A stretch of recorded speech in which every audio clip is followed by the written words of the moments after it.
आज इस वीडियो में हम एनएफओ रिव्यू करने वाले हैं बजाज फिनसर्व म्यूचुअल फंड्स के द्वारा लॉन्च किए गए उसके नए NFO Bajaj Finserv large cap fund के बारे में। तो ये एक ओपन एंडेड इक्विटी प्रकार की स्कीम है जो कि इन्वेस्टमेंट करने वाली है लार्ज कैप प्रकार के स्टॉक्स में। तो ये एनएफओ ओपन हुआ है 29 जुलाई 2024 को, क्लोज होने वाला है 12 2024 को, और इस एनएफओ पीरियड में इन्वेस्ट करने से आपको 10 रुपये एनएफओ के हिसाब से यूनिट्स मिलेंगे। तो दोस्तों, इस एनएफओ रिव्यू की जानकारी अच्छे से समझने के लिए आपको इस वीडियो को अंत तक देखना बेहद ज़रूरी है।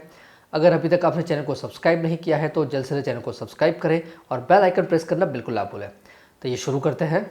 दोस्तों, इस एनएफओ में कॉर्पोरेट इंडिया के चैंपियंस यानी कि लार्ज कैप स्टॉक्स पर फोकस होने वाला है। तो सबसे पहले हमें लार्ज कैप के बारे में समझना होगा कि लार्ज कैप क्या है और इसके अंदर हमें इन्वेस्टमेंट क्यों करना चाहिए। दोस्तों, मार्केट कैप के हिसाब से जो भी 1 से लेकर 100 नंबर की कंपनीज है यानी कि टॉप 100 कंपनीज, उसे कहते हैं लार्ज कैप। और अगर मार्केट कैप की बात करें तो टॉप की कंपनी का मार्केट कैप है 19 लाख करोड़ और सबसे लास्ट यानी कि 100 कंपनी का मार्केट कैप है 84,000 करोड़। मतलब कि जो टॉप की 100 कंपनीज है उसे कहते हैं लार्ज कैप। और लार्ज कैप कैटेगरी के रिस्क और रिटर्न की बात करें तो इस ग्राफ को देखिए।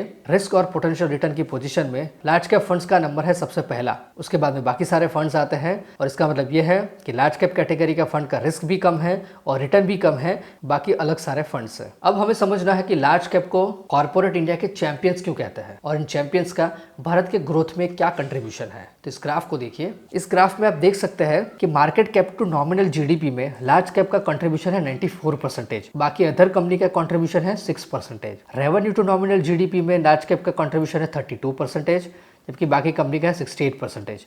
और पेट टू नॉमिनल जीडीपी में लार्ज कैप है 4% और अदर कंपनी से 96%। ये है लार्ज कैप का कंट्रीब्यूशन इंडिया के ग्रोथ में। अब इंडिया की लार्जेस्ट कंपनी के ग्रोथ कंट्रीब्यूशन की बात करें, टॉप 50 कंपनीज और बाकी 450 कंपनीज यानी कि टॉप 500 कंपनीज की, जिसमें नेट सेल है टॉप 50 का 52% और बाकी 450 कंपनी का है 48%। और नेट प्रॉफिट में भी है 44% एंड 56%। यह है लार्ज कैप कंपनीज का ग्रोथ कंट्रीब्यूशन। दोस्तों, 2020 में भारत की इकोनॉमी 6ठे नंबर पर थी और 2030 तक वो तीसरे नंबर पर आने की संभावना है। और ये पॉसिबल है सिर्फ और सिर्फ लार्ज कैप की हेल्प से। भारत की लार्ज कैप कंपनीज के पास अच्छा रूम है ग्रोथ के लिए। तो हमारे एनएफओ का बेंचमार्क इंडेक्स है निफ्टी 100 टोटल रिटर्न इंडेक्स, मतलब कि नेशनल स्टॉक एक्सचेंज में लिस्टेड टॉप की 100 कंपनीज इस इंडेक्स में इंक्लूड है। तो अब बात करेंगे इस इंडेक्स के सेक्टर रिप्रेजेंटेशन और उसके वेटेज के बारे में। तो टॉप पर है फाइनेंशियल सर्विसेज, इसका वेटेज है 32.20%। फिर oil gas and consumer fuels 11.14%। फिर आईटी 10.02, उसी तरह से FMCG, automobiles, power, metal and mining, health care, construction, सारे सेक्टर्स और उसके वेटेज यहाँ पे दिखाया है। यह सेक्टर रिप्रेजेंटेशन और उसका वेटेज। अब हम जानकारी लेंगे टॉप 10 स्टॉक्स और उसके वेटेज के बारे में। तो टॉप पर है एचडीएफसी बैंक लिमिटेड 9.56%, फिर रिलायंस इंडस्ट्रीज लिमिटेड 7.98%, फिर आईसीआईसीआई बैंक लिमिटेड 6.36%, उस तरह से Infosys, L&T, TCS, ITC, Bharti Airtel, Axis bank and SBI. यह है इस इंडेक्स के टॉप 10 स्टॉक्स और उसके वेटेज के बारे में। अब हम जानकारी लेंगे इस इंडेक्स के परफॉर्मेंस के बारे में। तो इस इंडेक्स ने पिछले 1 साल में टोटल रिटर्न दिया है 32.39%। पिछले 5 साल का टोटल रिटर्न है 17.38% और सिंस इंसेप्शन यानी कि करीब 21 साल का टोटल रिटर्न है 17.79%।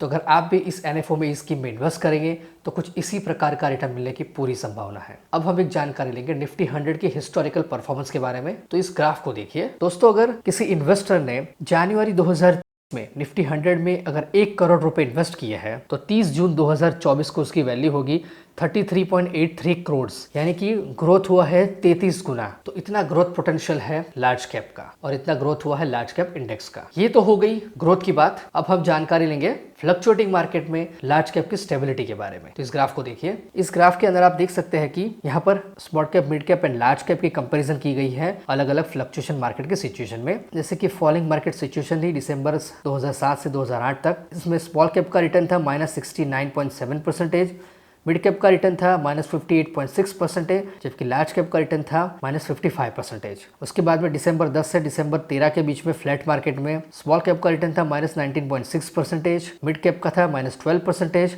जबकि लार्ज कैप का था 6.7% पॉजिटिव। तो कहने का मतलब यह है कि फ्लक्चुएटिंग सिचुएशन में भी लार्ज कैप स्टेबल रिटर्न दे सकता है। और लिक्विडिटी रिस्क की बात करें तो लार्ज कैप का लिक्विडिटी रिस्क भी बाकी दोनों इंडेक्स से रिलेटिवली कम है। इस ग्राफ को देखिए। इस ग्राफ में आप देख सकते हैं कि मार्च 2020 में लार्ज कैप का लिक्विडिटी रिस्क था 1, जबकि मिड कैप का था 7 और स्मॉल कैप का था 17 और मार्च 2024 में 1, 4 और 12। तो लार्ज कैप का लिक्विडिटी रिस्क भी बाकी दोनों इंडेक्स से कम है। तो दोस्तों ये थी जानकारी कि लार्ज कैप क्या है, उसमें इन्वेस्ट करने का फायदा क्या है और इसमें क्यों इन्वेस्टमेंट करना चाहिए। तो बात करेंगे हमारे एनएफओ में। शुरू करेंगे एसेट एलोकेशन से। 80 से लेके 100% तक का इन्वेस्टमेंट हो सकता है लार्ज कैप कैटेगरी के स्टॉक्स में। 20% तक का इन्वेस्टमेंट हो सकता है लार्ज कैप के अलावा दूसरे इक्विटी और लिक्विडिटी इंस्ट्रूमेंट्स में। 20% तक का इन्वेस्टमेंट हो सकता है debt and money market instruments में एंड 10% तक का इन्वेस्टमेंट हो सकता है units of REITs and equities में। तो अब हम जानकारी लेंगे इस एनएफओ के स्कीम फीचर्स के बारे में। तो स्कीम है ओपन एंडेड, जो इन्वेस्ट करने वाली है लार्ज कैप कैटेगरी के स्टॉक्स में। प्लान्स अवेलेबल है रेगुलर एंड डायरेक्ट। ऑप्शन में growth and income distribution come capital withdrawal. Minimum application amount है 500 रुपए और 1 रुपए के मल्टीपल्स में। मिनिमम एडिशनल एप्लीकेशन अमाउंट है 100 रुपए और 1 रुपए के मल्टीपल्स में। मतलब कि यहाँ पर आप बहुत ही कम अमाउंट के साथ इन्वेस्टमेंट शुरू कर सकते हैं। एंट्री लोड एप्लीकेबल नहीं है, लेकिन एग्जिट लोड की बात करें तो यूनिट अलॉटमेंट से 6 महीने के अंदर कुछ भी रिडम्पशन या स्विच किया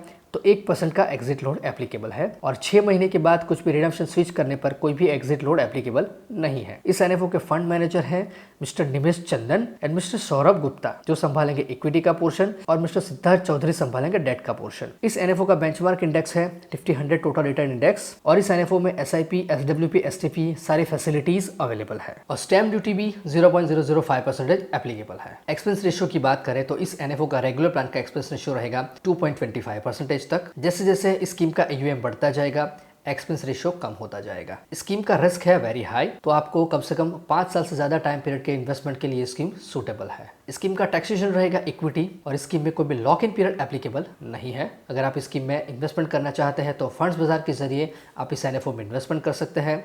फंड्स बाजार बहुत ही बढ़िया ऑनलाइन प्लेटफॉर्म है, जिसमें आप म्यूचुअल फंड के साथ साथ और भी बहुत सारे इन्वेस्टमेंट इंस्ट्रूमेंट में इन्वेस्टमेंट कर सकते हैं। तो description box and pin comment में इसकी लिंक दी है, वहां से आप आज ही अपना free of cost account open करें और इस एनएफओ में इन्वेस्टमेंट शुरू करें। तो दोस्तों ये थी जानकारी NFO review Bajaj Finserv large cap fund के बारे में। अगर आपको ये वीडियो पसंद आए इसे लाइक करें, कमेंट करें, शेयर करें।